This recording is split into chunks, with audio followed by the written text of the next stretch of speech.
Good morning, students. My dear students, welcome you all to my YouTube channel PEC Academy Kurukshetra. मेरे प्यारे बच्चों, आज जो टॉपिक मैं आपके साथ डिस्कस करने वाला हूँ वो टॉपिक मैंने chapter 9 force and law of motion class 9th से लिए। बहुत ही इम्पॉर्टेंट आर्टिकल है और एवरी टाइम बहुत बार पेपर में इस आर्टिकल को देखने को मिल जाता है। तो आज का जो हमारा टॉपिक रहेगा वो न्यूटन्स लॉ ऑफ मोशन के ऊपर बेस्ड है। न्यूटन्स का नाम तो आप सभी ने सुना ही होगा, बहुत ही फेमस नाम है। न्यूटन ही सबसे पहला वो साइंटिस्ट था जिसने प्रकृति के नियमों को पढ़ा। मेरे प्यारे बच्चों, आप सभी को पता है कि जो प्रकृति है उसने कुछ अपने एक नियम्स बनाए हैं हर एक मूविंग ऑब्जेक्ट के लिए। तो Newton he was the first scientist जिसने सबसे पहले उन नियमों को पढ़ा और उन नियमों को, प्रकृति के उन नियमों को उसने अपनी लॉज ऑफ मोशंस के रूप में एक्सप्रेस किया, जिसमें उसने 3 लॉज हमें बताए, Newton first law, Newton second law and Newton third law. बहुत ही इंपॉर्टेंट है। इन तीनों में से एक लॉ डेफिनेटली आपके फाइनल में पुट किया जाता है। न्यूटन फर्स्ट लॉ मैं ऑलरेडी आपके साथ डिस्कस कर चुका हूं और उसकी वीडियो भी मैंने आप तक शेयर कर दी है और बच्चों के बहुत अच्छे कमेंट्स भी उसमें आ रहे हैं। बच्चे मेरे काम को बहुत अप्रिशिएट कर रहे हैं, तो थैंक्स फॉर दैट। और उन्हीं की ही रिक्वेस्ट पर मैं न्यूटन सेकंड लॉ की भी वीडियो आप तक जल्दी ही पहुंचा दूंगा और आज की इस वीडियो में हम न्यूटन सेकंड लॉ को देखने वाले हैं। लेकिन न्यूटन सेकंड लॉ को पढ़ने से पहले मैं एक टर्म आपको क्लियर करना चाहता हूँ, मोमेंटम। क्या है मोमेंटम? देखो, नाम से ही क्लियर हो रहा है, मोमेंटम मीन्स मोशन। अगर कोई ऑब्जेक्ट, आप सभी को पता है कि every object has some definite mass. हर एक ऑब्जेक्ट का अपना कुछ ना कुछ मास है। अगर मैंने यहाँ पर एक डॉट भी लगा दिया तो इट मीन्स इसका भी अपना एक मास है। It has a certain mass. Mass never be zero. और हमेशा ध्यान रखें, मोमेंटम किसी भी ऑब्जेक्ट में उसकी मोशन के कारण आता है। मोमेंटम किसी भी ऑब्जेक्ट में, मैंने क्या बताया, उसकी मोशन के कारण आता है। अगर ऑब्जेक्ट मूव नहीं कर रहा, वो रेस्ट पे है, तो उसका मोमेंटम जीरो है। लेकिन अगर ऑब्जेक्ट मूव कर रहा है, उसके पास एक सर्टेन डेफिनेट वेलोसिटी है, तो ऑब्जेक्ट के पास एक सर्टेन पॉजिटिव मोमेंटम है। और जैसे जैसे उसकी वेलोसिटी बढ़ती जाएगी, उस ऑब्जेक्ट का मोमेंटम भी बढ़ता जाएगा। Every object has a certain momentum if it is moving with a certain definite velocity. हर वो ऑब्जेक्ट मोमेंटम को प्रोसेस करेगा जिसके पास अपनी एक वेलोसिटी है। मोमेंटम होता है product of mass and to velocity. इसको हम P से डिनोट करते हैं और ये एक वेक्टर क्वांटिटी है। मोमेंटम क्या होता है? Product of the mass and the velocity of the object. इसको हम P से डिनोट करते हैं। ये एक वेक्टर क्वांटिटी है। प्रोडक्ट होता है मास इनटू वेलोसिटी का। अगर कोई ऑब्जेक्ट रेस्ट पे है तो उसकी वेलोसिटी क्या है? जीरो। इसका मतलब उसका मोमेंटम क्या है? जीरो। अगर कोई ऑब्जेक्ट मोशन में है, उसके पास एक सर्टेन डेफिनेट वेलोसिटी होगी, मास तो उसके पास ऑलरेडी था, इसका मतलब उसके पास एक मोमेंटम होगा। अगर v आपका बढ़ता जाएगा तो मोमेंटम भी आपका बढ़ता जाएगा। अब पढ़ते हैं हम न्यूटन सेकंड लॉ को। क्या कहता है मैं Newton second law? The second law of motion states that the rate of change of momentum. अब इसका मतलब समझे पहले आप। The rate of change of momentum. Rate of change का क्या मतलब है? मतलब मोमेंटम का चेंज हो जाना विद रिस्पेक्ट टू टाइम क्या कहलाता है? Rate of change of momentum. दोबारा सुने, rate of change of momentum हमें क्या कहता है? इसका मतलब है मोमेंटम का चेंज हो जाना विद रिस्पेक्ट टू टाइम। तो rate of change of momentum है the change of momentum with respect to time.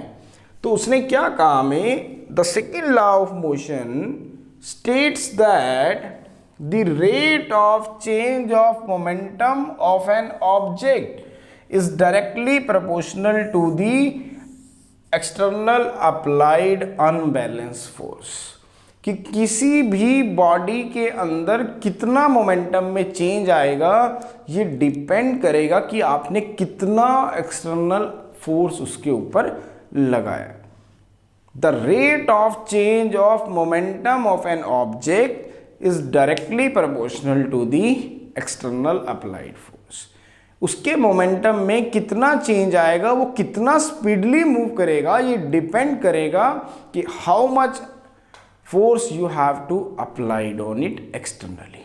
For example, जैसे कि अगर मैं अपने सामने एक फुटबॉल को यहाँ पर रख लूँ, अभी फुटबॉल क्या है? रेस्ट पे।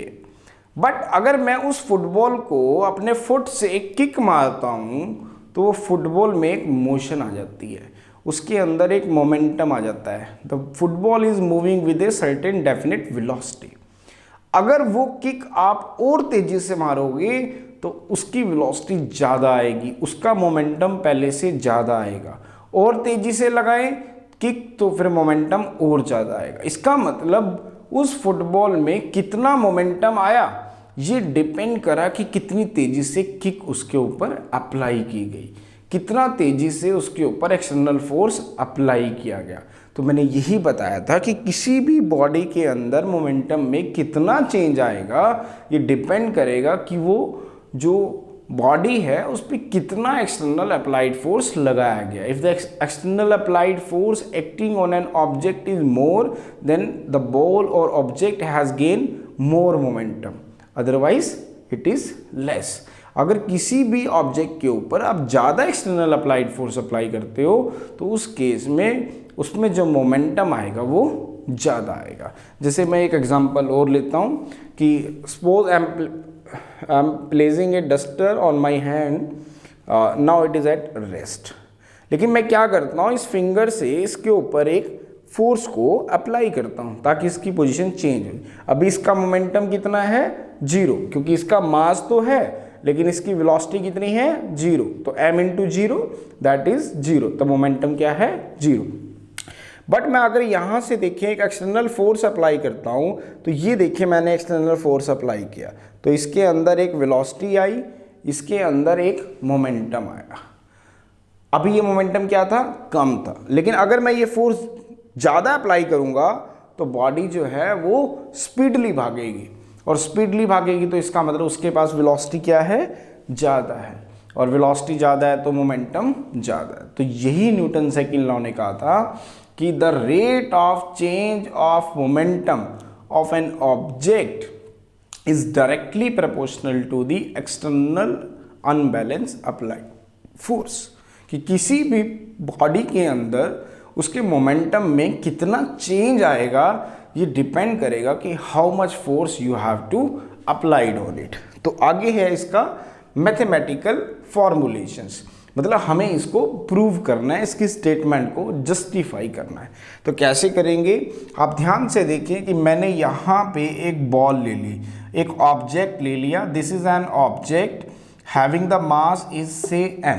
हमेशा ध्यान रखेंगे इनिशियल वेलोसिटी को हमेशा हम u से रिप्रेजेंट करेंगे और फाइनल वेलोसिटी को हम हमेशा स्मॉल v से रिप्रेजेंट करेंगे। तो मैंने ये एक ऑब्जेक्ट ले लिया, this is an object at time t is equal to 0। ये ऑब्जेक्ट एक मान लेते हैं कि u वेलोसिटी से मूव कर रहा है। मैंने मान लिया कि इनिशियली जो ऑब्जेक्ट है जिसका मास m है वो एक u वेलोसिटी से मूव कर रहा है। मान लेते हैं कि 60 किलोमीटर पर आवर की स्पीड से ये कार चल रही थी। अब मैंने क्या किया, इस ऑब्जेक्ट के ऊपर एक एक्सटर्नल फोर्स अप्लाई किया। अब मैंने क्या किया, इस ऑब्जेक्ट के ऊपर एक एक्सटर्नल फोर्स अप्लाई किया। अगर एक एक्सटर्नल फोर्स अप्लाई करेंगे तो ये क्या करेगा, इसके अंदर मोमेंटम को क्रिएट करेगा, इसके अंदर मोमेंटम अब पहले से ज़्यादा आ जाएगा। इसका मतलब इसकी वेलोसिटी चेंज हो जाएगी। अगर इसकी वेलोसिटी चेंज हो जाएगी तो मतलब इसकी वेलोसिटी u से कितनी होगी, v। कब, जब मैंने इसके ऊपर एक एक्सटर्नल अप्लाइड फोर्स लगाया था। तो after time t is equal to t पे it has gain a velocity v। तो v क्या है, इसकी फाइनल वेलोसिटी, और u क्या है, इसकी इनिशियल वेलोसिटी। दोबारा सुने, दिस इज एन ऑब्जेक्ट, एक ऑब्जेक्ट है जिसका मास है हमारे पास small m। At time t is equal to 0 पे ये ऑब्जेक्ट हमारा u वेलोसिटी से मूव कर रहा था। u is the initial velocity of the object. अब मैंने क्या किया, तो इसके ऊपर एक एक्सटर्नल फोर्स अप्लाई किया। जब मैं इसके ऊपर एक एक्सटर्नल फोर्स अप्लाई करूंगा तो वो फोर्स इसके अंदर और ज़्यादा मोमेंटम को क्रिएट कर देगा। अब इसका मोमेंटम पहले से ज़्यादा हो जाएगा। क्यों? क्योंकि वो फोर्स इसकी वेलोसिटी को बढ़ा देगा। तो अब मान लेते हैं कि कुछ time t is equal to t के बाद उसकी वेलोसिटी कितनी होगी, स्मॉल v। तो स्मॉल v क्या है आपके पास, final velocity of the object after time t, और u क्या है आपके पास, initial velocity of the object at time t is equal to 0 initially. तो हमने मान लिया कि let us consider an object having mass m। हमारे पास एक ऑब्जेक्ट है जिसका मास m है, जो कि इनिशियली क्या है, at time t is equal to 0 पे एक u वेलोसिटी से फायर हुआ है। उसकी इनिशियल वेलोसिटी कितनी है, u, मान लेते हैं कि 60 किलोमीटर पर आवर। अब मैं उसके ऊपर एक फोर्स अप्लाई करता हूं, तो फोर्स के अप्लाई करने से उसकी वेलोसिटी बढ़ गई। उसकी वेलोसिटी 60 की बजाय अब 70 किलोमीटर पर आवर होगी। तो उसकी वेलोसिटी जब बढ़ जाएगी, a constant force F is applied on the object. अगर एक कांस्टेंट फोर्स F मैं उसके ऊपर अप्लाई करूंगा तो वो उसकी वेलोसिटी को चेंज कर देगा। उसकी वेलोसिटी u से v हो जाएगी। मान लेते हैं कि after a certain interval of time से t is equal to t time के बाद उसकी वेलोसिटी u से v होगी। इसका मतलब उसका मोमेंटम चेंज हो गया। तो इनिशियली उसका मोमेंटम क्या था, डेफिनेशन लगाएंगे मोमेंटम की। मोमेंटम क्या होती है, product of mass into velocity. तो initial momentum of the object, इसको मैं p1 से डिनोट करूंगा। ये एक वेक्टर क्वांटिटी होती है। तो this is u, this is v, ठीक है। Velocity is again a vector quantity, तो u is again a initial velocity is again a vector quantity. तो शुरू में initial momentum of the object at time t is equal to 0 की बात कर रहा है वो। t इज इक्वल टू 0 पे उसका मोमेंटम कितना था, ऑब्जेक्ट का मास इंटू ऑब्जेक्ट की velocity as per definition of momentum. तो मास कितना था m, वेलोसिटी कितनी थी u, तो मोमेंटम आ गया m इंटू u। इसी तरह जब मैंने उस पर फोर्स अप्लाई कर दिया तो ऑब्जेक्ट एक सर्टेन इंटरवल ऑफ टाइम के बाद v वेलोसिटी को एक्वायर कर गया, तो उसका मोमेंटम चेंज हो गया। तो मान लेते हैं कि उसका मोमेंटम बन गया p1 से p2। तो momentum mass into velocity as per definition of momentum. तो ये वाला जो मोमेंटम है ये आपका इनिशियल मोमेंटम है और ये आपका फाइनल मोमेंटम है। तो देखते हैं उसके मोमेंटम में कितना चेंज आया। जैसे मैंने आपको बताया था कि उसकी वेलोसिटी पहले 60 किलोमीटर पर आवर थी, फिर 70 किलोमीटर पर आवर होगी, तो उसकी वेलोसिटी में चेंज आ रहा है। इट मीन्स उसके मोमेंटम में चेंज आ रहा है। तो देखते हैं कि उसके मोमेंटम में कितना चेंज आया। तो टोटल चेंज इन मोमेंटम को मैं किससे डिनोट करूँगा, डेल्टा पी से। डेल्टा पी हमें क्या बता रहे हैं, चेंज इन मोमेंटम। तो चेंज इन मोमेंटम क्या होगा, final momentum minus initial momentum, p2 minus p1। तो this is change in momentum. तो final momentum minus initial momentum. मैं यहाँ पे एरो इसलिए लगा रहा हूँ क्योंकि मोमेंटम एक क्या है, वेक्टर क्वांटिटी है। तो p2 की वैल्यू रखेंगे, that is mv minus p1 की value initial momentum, that is mu। तो चेंज इन मोमेंटम कितना आया, m कॉमन ले लेंगे तो v माइनस u। ये उसके मोमेंटम में चेंज आया। एक्चुअली क्या था कि ये जो मोमेंटम में चेंज आया था ये एक सर्टेन इंटरवल ऑफ टाइम के बाद आया था। As the change in momentum has taken place in a time t, मतलब t इज इक्वल टू 0 पे उसकी वेलोसिटी u थी, उसका मोमेंटम m इंटू यू था। t is equal to 2t पे उसका मोमेंटम m इंटू वी बन गया। इसका मतलब उसके मोमेंटम में जो चेंज आया it has taken a certain time t। तो इसका मतलब हम rate of change of momentum की बात करेंगे। Rate of change of momentum means उसके मोमेंटम में जो चेंज आ रहा था वो विद रिस्पेक्ट टू टाइम आ रहा था। अगर उसके मोमेंटम में change with respect to time आ रहा है तो क्या बनेगा, rate of change of momentum. जैसे मैंने पहले भी डिस्कस किया था, मोमेंटम में कितना चेंज आया विद रिस्पेक्ट टू टाइम। तो मोमेंटम में कितना चेंज आया, that is p2 minus p1, this is the change in momentum. और टाइम में t माइनस 0, p1 जब मोमेंटम था तो टाइम कितना था 0, p2 मोमेंटम था तो टाइम कितना हो गया t।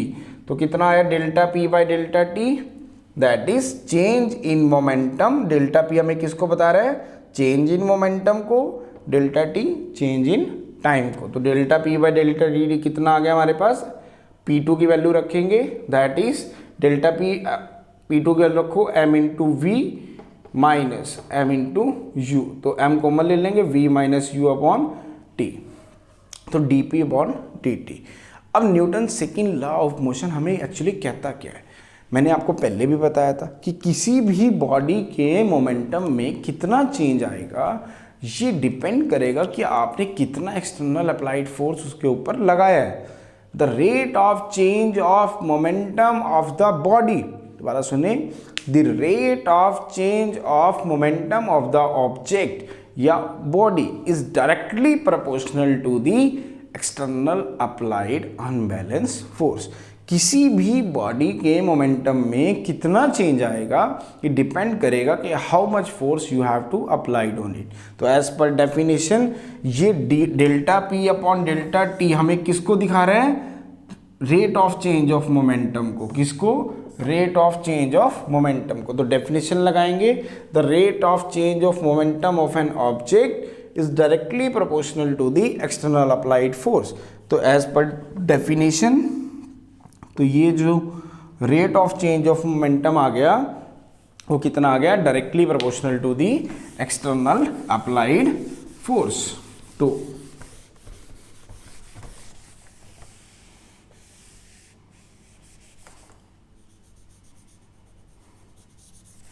तो आपके पास जो f की वैल्यू आई, ध्यान से देखें, जो हमारे पास f आया that is directly proportional to m v minus u by t. अब आप सभी को पता है this is the final velocity, this is the initial velocity और दिस इज द टाइम। तो एक्सेलरेशन एक्चुअली में होती क्या है, we know that, this is equation number 1, we know that जो एक्सेलरेशन होती है जिसको हम a से डिनोट करते हैं that is change in velocity minus change in velocity upon time. तो मतलब final velocity v minus initial velocity u upon t। मैंने क्या बताया आपको, एक्सेलरेशन क्या होती है हमारे पास, change in velocity upon change in time. तो final velocity minus initial velocity upon final time minus initial time. तो a की वैल्यू कितनी आ गई आपके पास, v minus u by t, ठीक है। तो equation number 1 will be reduce to, then equation number 1 will be reduced to f is directly proportional to m into a.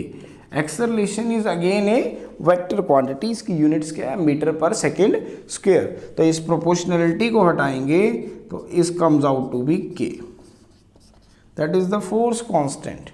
तो f is equal to kma। लेकिन generally जो हम value लेते हैं, if mass is 1, ध्यान से देखें, if m is equal to 1 kg, acceleration a is 1 metre per second square, then force F is 1 newton तो ध्यान रखें, तो 1 is equal to k into 1 into 1, तो के की वैल्यू कितनी आ गई आपके पास, 1 आ गई। तो एफ कितना आ गया आपके पास, that is m into a. This is the second formula of Newton second law. The force is equal to m into a, means m क्या है, मास, और ए क्या है, एक्सेलरेशन। इट मतलब क्या है बेटा कि अब मास तो मैंने आपको बताया कि it will never be change, it will remain fix, लेकिन एक्सेलरेशन में चेंज आ सकता है।